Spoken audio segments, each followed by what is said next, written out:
noches y bienvenidos a Desde las Cámaras, el único programa de la televisión que pone bajo la lupa lo que hacen los diputados, los senadores y los congresos locales. Néstor, buenas noches. Adriana, muy buenas noches. Y bueno, vámonos directo a la información porque ha estado movidito el Congreso. Mire, el titular de Inteligencia Financiera se reunió en privado con senadores del PRI. En este encuentro, pues les pidió apoyo para las iniciativas relativas a frenar el delito de lavado de dinero, del crimen organizado o de la corrupción. Lo que vine a plantearles es las iniciativas de reforma a la ley de prevención del lavado de dinero, a la ley antilavado, con la finalidad de que sean analizadas por los legisladores y se puedan en su momento aprobar. Para México tiene que solicitar la recalificación ante el Grupo de Acción Financiera Internacional en el mes de agosto. La sociedad civil manifiesta que sus demandas fueron ignoradas en el predictamen de la ley para regular la marihuana en el Senado. Comisiones del Senado aprobaron en lo general el dictamen para regular el uso médico, lúdico e industrial de la cannabis. Las reservas en lo particular se discutirán también en comisiones antes de subir el dictamen para su discusión en el Pleno. En esta situación que genera tantos puntos encontrados, es muy complicado las coincidencias. Se han dado a favor de un dictamen general, pero yo entiendo que todavía el camino es muy intenso. En la reunión, Morena, PRD, Verde Ecologista y Movimiento Ciudadano se pronunciaron en favor del dictamen. El PAN lo hizo en contra. Pero en lo personal estoy completamente en contra de la legalización de las drogas y particularmente en este caso de la legalización de la marihuana. ¿Por qué? Centralmente porque no creo que tenga nada de bueno permitir el fácil acceso a los mexicanos, particularmente jóvenes, para que usen una sustancia que no les trae nada de positivo. Lo primero que quiero decir es que este dictamen, independientemente desde nuestro punto de vista de las deficiencias que tiene, pues va en el sentido correcto, va en el camino correcto. Los senadores del PRI dijeron estar a favor del dictamen siempre y cuando haya algunas correcciones. Aquí hay más de 200 gramos, 250 gramos. Este es orégano, no se vayan a confundir. No se vayan a confundir. No. Orden. Ya salió el peine. Gracias. Estas bolsas juntas hacen 1 kilo. Esto no es narcomenudeo. Entonces, tenemos que atender a todas estas cosas. Hay que legalizar sin tanta reglamentación.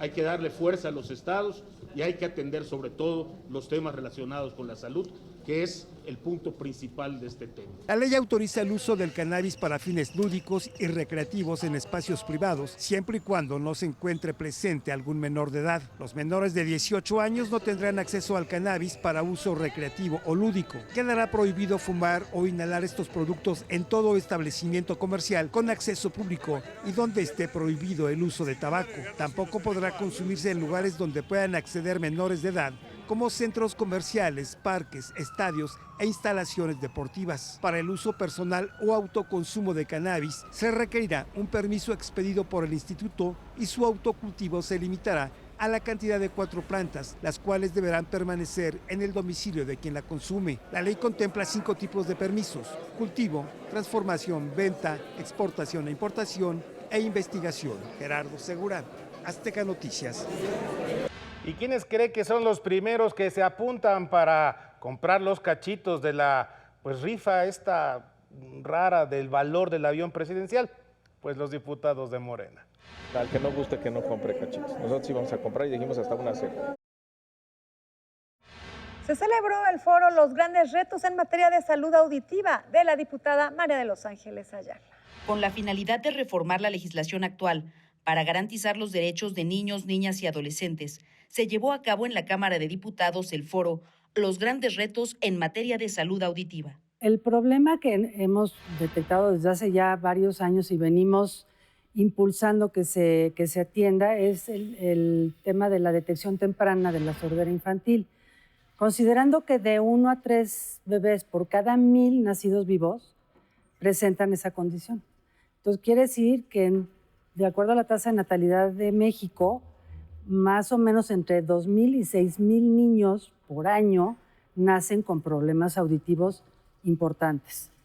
La diputada María de los Ángeles Ayala, quien en coordinación con la Comisión de Seguridad Social convocó a este evento, Puntualizó el esfuerzo en materia legislativa que busca principalmente crear un registro nacional de discapacidad auditiva en México y garantizar la atención universal. Lo que nosotros buscamos es armonizar la ley del Seguro Social y del ISSSTE para que cualquier niño o niña que requiera algún implante coclear lo pueda recibir desde dentro del sistema en el cual sus padres están afiliados. De eso se trata la armonización. Actualmente no existe. Este foro fue organizado en el marco del Día Mundial de la Audición. Desde las cámaras, Claudia Ivette García. Y ahora vamos a ver la entrevista que nos preparó para esta semana nuestro compañero Víctor Sánchez Baños. Víctor. Desde 1952, en que el gobierno mexicano les reconoce el voto a las mujeres en México, no se habían dado otro tipo de movimientos tan importantes como los que estamos viendo esta semana, donde las mujeres están exigiendo seguridad, igualdad y, lo que también es más importante, guardar su integridad física, moral y espiritual. De esto vamos a platicar con la diputada Ana Lilia Herrera. Necesitamos homologar el tipo penal de feminicidio porque está regulado de forma distinta en cada entidad de la República, ¿no? Hay estados donde la pena es más alta, en otros es más baja. Y esto pues está afectando al final del día muchos derechos de las mujeres, ¿no? Estamos teniendo una mesa plural para lograr un acuerdo, hay varias iniciativas presentadas. Y bueno, creo que es uno de los grandes logros sí, de esta legislatura, donde las mujeres hemos levantado la voz para señalar que no se debe desaparecer el tipo penal de feminicidio como se estaba planteando, sino que al contrario, necesitamos garantizar que se pueda juzgar con perspectiva de género, necesitamos garantizar que las penas sean las mismas, pero sobre todo necesitamos atender la prevención. Es muy importante que haya una capacitación efectiva de los servidores públicos que tienen contacto directo con las víctimas para que puedan tener un efectivo acceso a la justicia, pero también una atención adecuada durante todo el proceso y, por supuesto, respeto a todos sus derechos. Entonces, bueno, pues ese es un tema fundamental. Creo que otro tema que debe evolucionar es la alerta de género.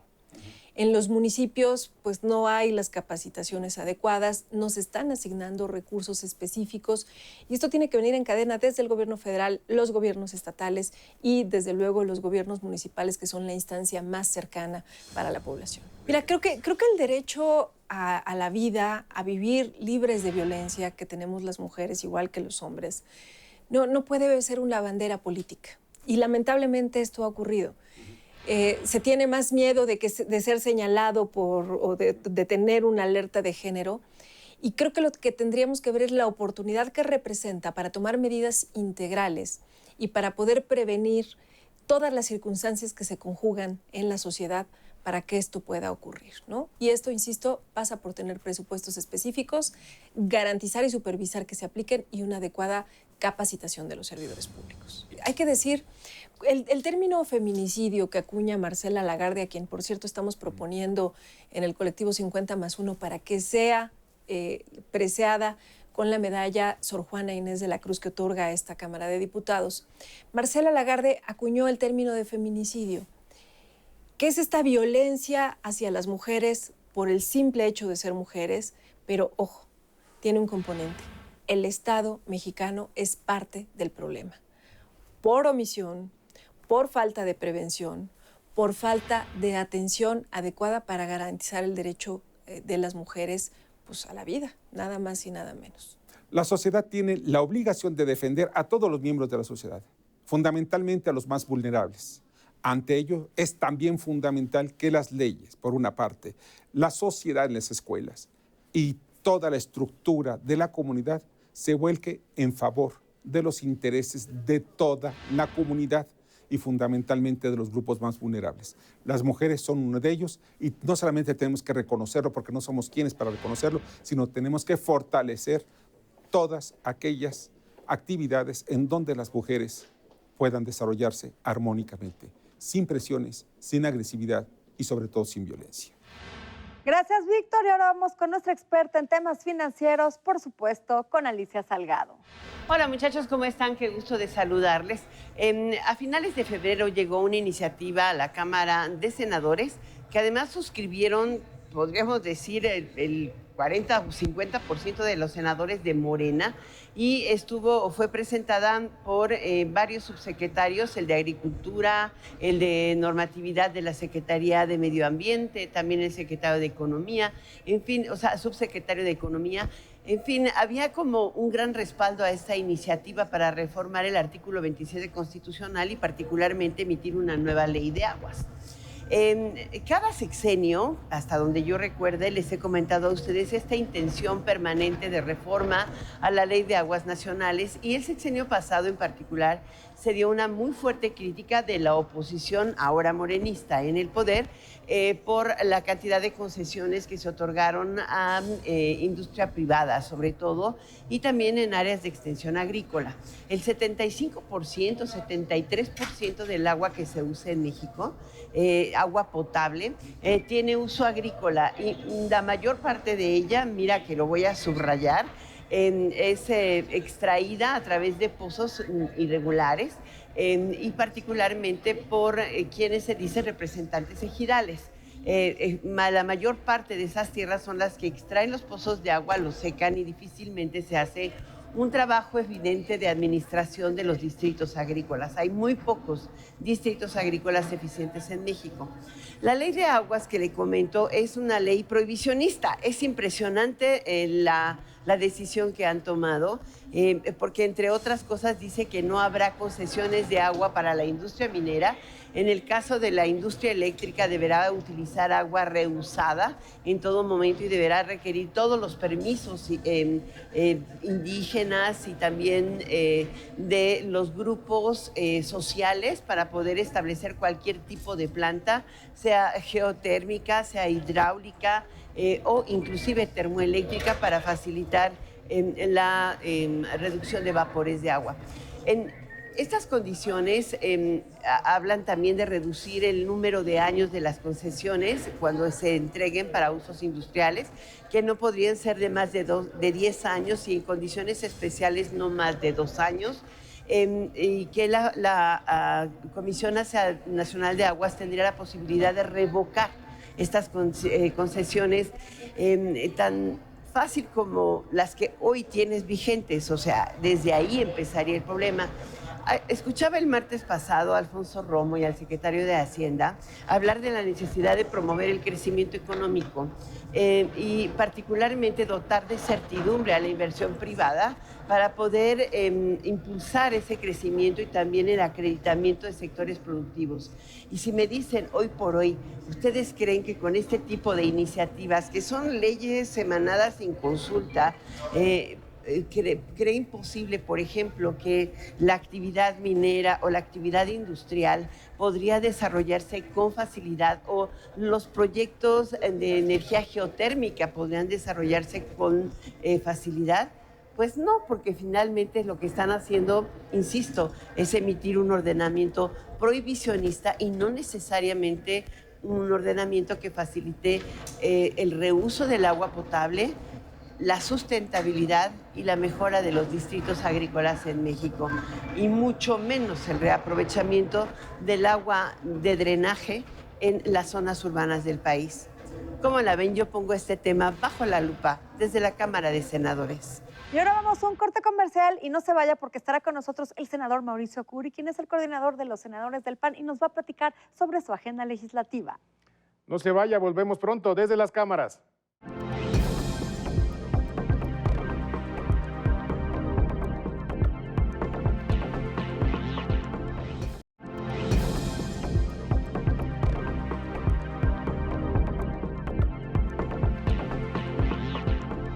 Ya estamos de regreso, gracias por permanecer con nosotros. Y esta noche nos acompaña aquí en el estudio de Desde las Cámaras el senador Mauricio Curi, quien es el coordinador de los senadores panistas. ¿Qué tal, Mauricio? ¿Cómo estás? Muy bien, muchísimas gracias, Adriana, a tus órdenes como siempre. Mauricio, pues platícanos un poco cuál es la agenda que van a tener para este periodo de sesiones. Hay muchos temas polémicos, el rumbo del país pues se está deteriorando, muchas cosas que se requieren para este periodo. Nosotros vamos en tres líneas muy puntuales. La primera es la economía, defender a toda costa la clase media. En eso estamos proponiendo que que Hacienda no le cobre a aquellos que ganan menos de 20,000 pesos, que no le cobre impuestos sobre la renta y de esa forma poder ayudar a los que están ganando menos de 20,000 pesos. No le pega mucho a las arcas del gobierno y sí ayuda muchísimo a los ciudadanos. Por otra parte, la seguridad. Estamos convencidos que como va la seguridad y la estrategia de abrazos, no balazos, pues no es estrategia. Hay que buscar una verdadera estrategia y que la Guardia Nacional, que tanto nos dijeron que iba a servir para poder ayudar a nuestro país, pues que sea para ayudar a los mexicanos y no para ayudar a Estados Unidos en su frontera o la frontera sur. Son cerca de 27,000 elementos, no es cosa menor. Y en este sentido, por supuesto que proponemos penas mucho más fuertes para aquellos, por ejemplo, los feminicidas. Nosotros no compartimos la ley de amnistía que quiere poner el gobierno de Morena porque es un momento más complicado de seguridad en el país. Y si eso tú le pones un momento de poderle garantizar más al delincuente, pues está... Esta ley, para la gente que nos está viendo, es una ley en la que sacarían de prisión a los primodelincuentes. A los primodelincuentes, pero es muy difícil saber que sea solamente la primera vez, porque no hay un sistema que nos permita saber de a de veras que sea la primera vez que delinque. Si hizo un delito en Querétaro o hizo un delito en Veracruz y puso diferente nombre, pues ya, si tú lo vas a agarrar, pues va a ser la primera vez que sea primodelincuente. Por eso estoy convencido que al delincuente como delincuente, y los abrazos pues tienen que ser para las víctimas. Y a los delincuentes, pues si es necesario, si es necesario, pues toda la fuerza de la ley, toda la fuerza del Estado. Y aquí estoy convencido que tenemos que hacer algo, no abandonar como está abandonado en muchas partes del país, está abandonado las familias mexicanas y por eso vamos en contra de esta ley de amnistía. La otra parte que nos preocupa muchísimo es la salud de los mexicanos. Si tú ves lo que está sucediendo en el país, en 1983 México empezó a descentralizar la salud. Es decir, empezó a mandarle a que pudieran comprar las medicinas a los estados y poder darle la atención directamente de forma regionalizada. Si tú lo vuelves a centralizar, va a pasar lo que estaba pasando antes del 83, que es que las medicinas que ocupaban, por ejemplo, Durango, cuando era la temporada de invierno que se ocupaban para las vías respiratorias, pues les llegaban hasta verano, o les llegaban caducadas, y eso es lo que estamos viendo ahorita. Nosotros le dijimos, cuando hicieron un cambio al organigrama y que todas las compras las iban a juntar de medicinas para que le hiciera la Secretaría de Hacienda, yo les dije, soy empresario, es imposible que todas las compras se manejen centralizadas. Entiendo que había un problema o hay un problema de corrupción, pero no lo puedes tú atacar dejando de comprar. Tú lo tienes que atacar poniendo sistemas para que no te roben. Y por otra parte, los estados tenían precios de tope para poder comprar. Es decir, se empataban los precios a nivel nacional y con eso pues tú podías por lo menos saber que no estaban comprando a un precio que no era el bueno. Aquí lo que estoy diciendo es que la nueva ley del INSABI, del instituto que acaban de hacer, pues que sea de veras. Quieren universalidad de salud, pues hay que darle los recursos, porque si no solamente queda como una buena intención y solamente es letra muerta. Por ejemplo, a nivel internacional, los países de la OMC, que nuestro país pertenece, dan el 8% del Producto Interno Bruto a la salud. Nuestro país está dando en el año pasado, y lo que ha dado normalmente es el 2%. La única vez que llegamos al 3% para la salud fue del año 2000 al 2012. Por eso creo que ahorita tenemos que pedir en la nueva ley de egresos del país que venga siempre por lo menos el 3% del Producto Interno Bruto y llegar hasta el 5%, que es lo que recomiendan las diferentes organizaciones mundiales. Lo que está sucediendo en el país es muy complicado. Es un momento de unir al país, no es un momento de chairos, ni de fifís, ni de conservadores, ni de liberales. Es un momento de los mexicanos. Y creo que tenemos que estar unidos porque el gobierno solo no puede y el ciudadano solo tampoco puede. Por eso creo que es un momento de poder invitar a la sociedad civil organizada y poder acompañarlos para poder cambiar la realidad de los mexicanos, no la realidad de los políticos. O sea, aquel que quiere ser político, que ser un servidor público, tiene que luchar para cambiar la realidad de los que votaron por él, no su realidad. Senador, hay un tema en la parte del sistema de salud que parece que se ha dejado de lado y que había llevado muchos años, que era la universalización del sistema de salud, que si formamos parte somos beneficiarios de algún sistema de salud pública, nuestro expediente pudiera ser portable, pudiéramos ser atendidos tanto en el ISSSTE como en el IMSS, en la idea de construir un solo sistema nacional de salud pública. ¿Dónde está esto? Está en la agenda del Partido Acción Nacional. ¿Cómo camina? Sí, nuestra agenda siempre ha estado la salud y por eso estamos proponiendo esta nueva ley. Este gobierno es tan neoliberal que no le importa la salud de las niñas y de los niños con tal de que, el saldo que se tiene en el presupuesto primario no salga negativo. Y por otra parte, es tan neoliberal que se firmó un tratado de libre comercio que no es tan amigable como el que teníamos antes. Inclusive se mandaron a una sola persona como negociador, no hubo un cuarto de al lado que pudiera estarlos ayudando para ver los diferentes sectores y por eso creo yo que en esta negociación perdimos. Que lo peor sería no tenerlo, también es cierto. Estados como Querétaro, como Nuevo León, como Aguascalientes, como San Luis Potosí, les pegaría muchísimo, sobre todo lo que es el tema de autopartes. Tenemos un gobierno que tiene la posibilidad de que nuestro país crezca, porque ha sido más de 6.3 billones de pesos es el presupuesto. Y con este presupuesto que ha sido histórico, no ha sido capaz de generar un crecimiento.